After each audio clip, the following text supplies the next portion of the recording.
Experience the epic series that the world is watching and raving about. Catch up or relive the first 3 seasons of Game of Thrones, now on HBO On Demand, and watch back-to-back episodes anytime on your schedule. This year, join the Legion of Followers and enjoy past seasons of Game of Thrones, plus the premiere of Season 4 on April 6th on HBO. Don't miss out. Sign up for HBO and get free access to HBO On Demand. The shock treatment program rolled out. The DNA blasts government and opposition over a proposed review of MP salaries. The alleged abuse of Cuban detainees raised at a U.S. hearing this week, plus fire, fun, and flavor expected at the IAAF opening ceremony. We've got those stories and a whole lot more tonight. I'm Bonnie Toot, and MP12 starts now.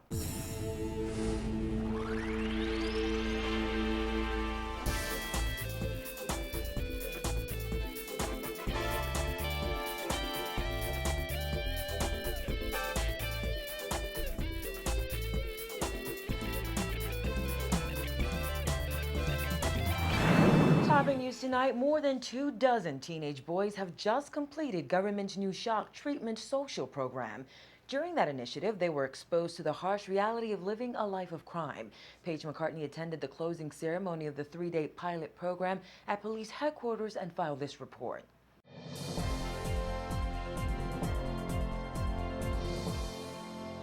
The controversial program gave the high school students with disciplinary problems a first-hand glimpse of what criminals face once they meet the long arm of the law. They say the experience was life-changing. They had shock treatment. We went to Fox Hill Prison.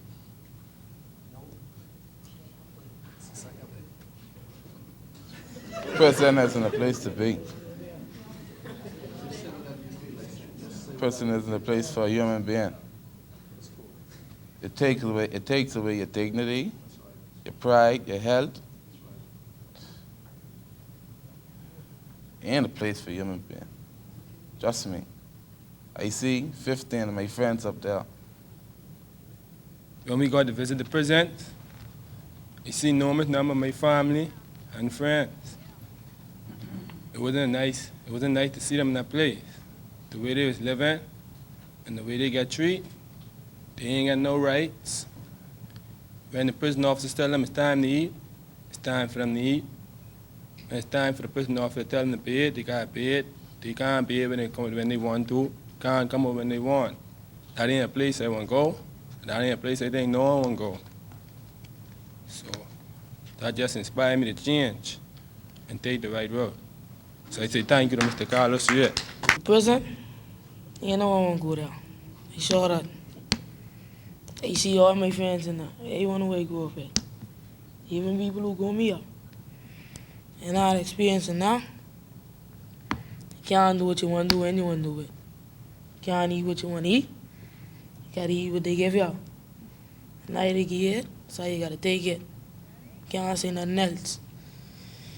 And I like to say, thanks Mr. Reed for the treatment, for me to change. Show me how life is. And it's that shock treatment officials say the young men prone to a life of crime need. Alice Dean Francis, mother of one of the participants, agreed. She said the program was exactly what she and her husband needed for her son, who she said had become too much to handle. My son Mervyn, oh boy, he has great potential, but something went wrong somewhere. I visited his school on the 3rd time. That was it. I realized that there's nothing else I could do. My prayers, I had to just reach out further. Mervyn is a bully in the home. He has a terrible attitude. He don't know how to speak to people properly. And he just say, this is what I say, and this is how it go, and this is how I could do it. You can't change that. He has great leadership skills, and he's very helpful, but his attitude scares me. I need help. Me and my husband can't do it alone, and I thank God for this program, and I really hope this changed my child. As a part of the shock treatment, the teens were taken to the morgue, graveyards, the Central Police Station, and Her Majesty's Prison. However, contrary to the initial plan, the students did not overnight in a jail cell after there was public opposition. Minister of National Security Dr. Bernard Nodded said, although Phase 1 of this pilot program is complete, there's a lot more to be done and that the government is committed to young people. He added that it was disheartening to hear so many criticize the program before it had even begun. I ignored the naysayers, but we modified the program because we wanted to do the program a little bit differently. But I wasn't going to be hard-headed. I said, okay, if that's what you all think, we'll change it a little bit so that you all are happy with it, because I wanted this program to start, and I wanted it to be successful. And therefore, I didn't want us to be attracting negative vibes. But I want to thank you, the parents, who love your children enough and probably had enough faith in us, or maybe you didn't even have faith in us, but you would just know that you have a need to allow us to interact with your children and see if we could help them. Commissioner of Police Allison Greenslade told the participants at today's ceremony that they now have an ideal opportunity to start over again. We in the Bahamas are starting, more particularly New Providence, to get it right. We're starting not just to recognize by our words the problems that we have, but we are really in a real way touching people and bringing them to us like these young men and giving them an opportunity to be touched. Officials stressed that no child was forced to participate in this program and every parent had to give written consent. The goal is to hold the shock treatment program again in June, July, August, and September.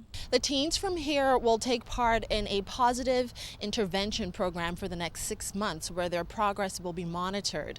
Government also plans on implementing a new program called Every Child Deserves a Father, which encourages men to mentor fatherless boys. For MB12, I'm Paige McCartney. The Democratic National Alliance raked both the government and opposition over the coals today over the House Select Committee's interim report, which proposes a salary review and increases in allowances and benefits for members of Parliament. DNA leaders say it is disturbing and disheartening that those committee members would even consider increases in this economic climate, asserting that many MPs don't deserve the $28,000 they're getting now.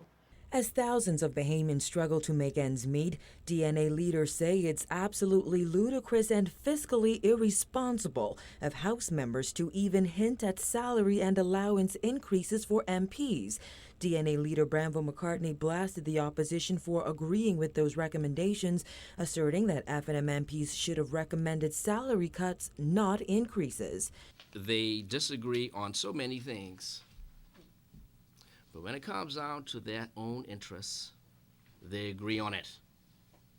PLP and F&M, two sides of the same coin. The House Select Committee, which comprises 4 PLP MPs and 3 F&M MPs, has recommended a review of MP salaries, a pay raise for the Deputy Speaker, increases in certain allowances and benefits, a grant for political parties represented in Parliament, and a new parliamentary complex within this term. DNA Deputy Leader Chris Mortimer says that's absolutely crazy. The Deputy Speaker of the House, he gets $28,000 plus the $34,000, which is another $70,000 a year. The average Bahamian is not making that money. And so it is absolutely crazy. The PLP knows it's going to lose the next election. The F&M knows it's not going to win the next election. And hence, what you're going to do? Get yourself straight now. McCartney says when he served as the MP for Bamboo Town between 2007 and 2012, he gave every cent of his salary to his constituency. He says the DNA government would cut MP salaries significantly. $28,000? If I were the head of this country today, my MPs and ministers will be taking another pay cut. In fact, McCartney says most MPs don't deserve the salaries they're receiving now, adding they definitely don't deserve a constituency office allowance increase. And there have been many MPs past and present, who accept the $1,500 a day. They don't deal with their constituency office, and it goes into their pockets. I dread what else they're going to propose within the next 3 years that they have left of this administration. But God help us all. The Bahamas Union of Teachers also hit out at the House Select Committee over its interim report, saying in a statement, as hundreds of teachers wait for millions of dollars to be paid to them, the union is very concerned after details of an interim report were revealed. BUT President Belinda Wilson said the union agrees that parliamentarians should earn substantial salaries and there is a need for a new parliamentary complex. However, she says this should not take priority over the small man, teachers and workers of this country who are suffering. However, State Minister for Finance Michael Halkitis said today that members of Parliament are not seeking pay raises. He told reporters the House Select Committee simply recommended that a commission currently looking at judges' salaries also look at those of MPs. A Freeport man was shot and killed on Grand Bahama yesterday while out for an evening walk with his girlfriend. Assistant Commissioner of Police Emric Seymour says police received a call around 5:55 p.m. that gunshots were heard in the area of Fortune Bay Drive. He says when police responded, they found a man dead on the ground with multiple gunshot wounds. The woman was not injured. Seymour says police are still trying to figure out what happened. Government broke ground today on a $15 million project, which includes a new approach control center and 3D simulator building at Lynden Pinling International Airport. Jasmine Bonamy tells us more.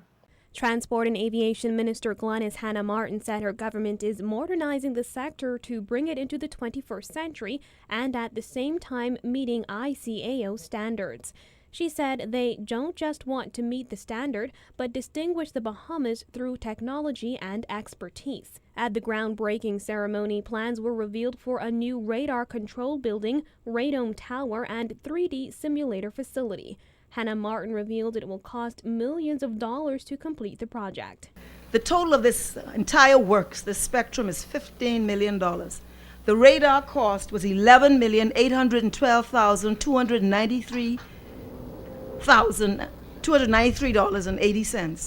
Under the previous administration, an $11 million radar system was purchased but was unusable. Hannah Martin said unlike the former government, this administration sought the advice of the International Civil Aviation Organization before making such a significant investment.